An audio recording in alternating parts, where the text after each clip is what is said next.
Hello, my name is Jason, and when we approach the 1 year anniversary of All In, it makes me reflect upon my life and my journey, and it even starts a little bit prior to All In, calling of filing away from God, within my life, personal life issues, going through separation, divorce. In fact, I was homeless for a few months, living in my Jeep, staying at the Graham campus's parking lot, in fact.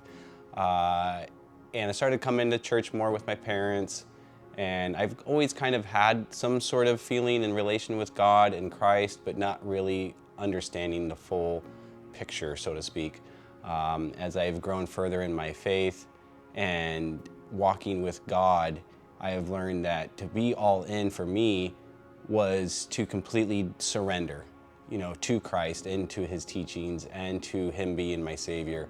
As I move forward with All In, I was at this paradox within myself, like, how do I give financially if I don't really have? Since I couldn't really feel like I was at a point where I could give financially, to be all in was all in with Christ, to not just pick up the Bible here and there, to not just attend church when I felt, maybe moved to do so, but that compelling feeling that, like, I want to do this. I want to not just start believing. I don't want to just stop there. I want to start following. I want to start discipling. I want to start moving forward all in with Christ, because, if I hesitate a little bit, then maybe I'm not quite helping as far as I can. I want to be able to reach out and to completely serve others. And the only way to really start doing that is to kind of sacrifice the inner self and move forward by being all in with Christ, But more or less the broad scheme of things was just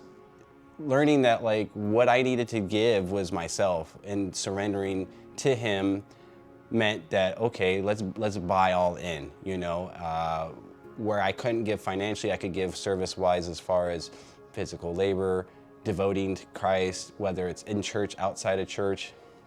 Since then, I have firm believer. I enjoy believing and following in the faith. I read on my own. I still attend church regularly. I've become baptized just a couple weeks ago. Attend groups. There's a new group I've been attending in the men's group I just started, which is a phenomenal group here at RVCC. I've also attended a few other groups along my journey, and sometimes just getting out there and putting yourself in a position where you might feel vulnerable.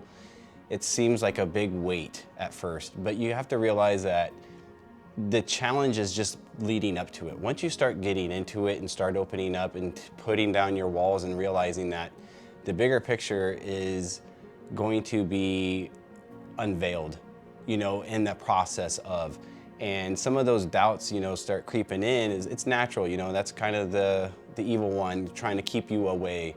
And as you start to let go of some of that and realize that, man, why wait till the end to make an impact? The battle is now, so let's go ahead and tear some of my walls down. I'll be vulnerable, I'll share, because if it even helps somebody a little bit, then it's worth it. Let's make a bless out of a mess and start to make some actual impactful changes by becoming all in.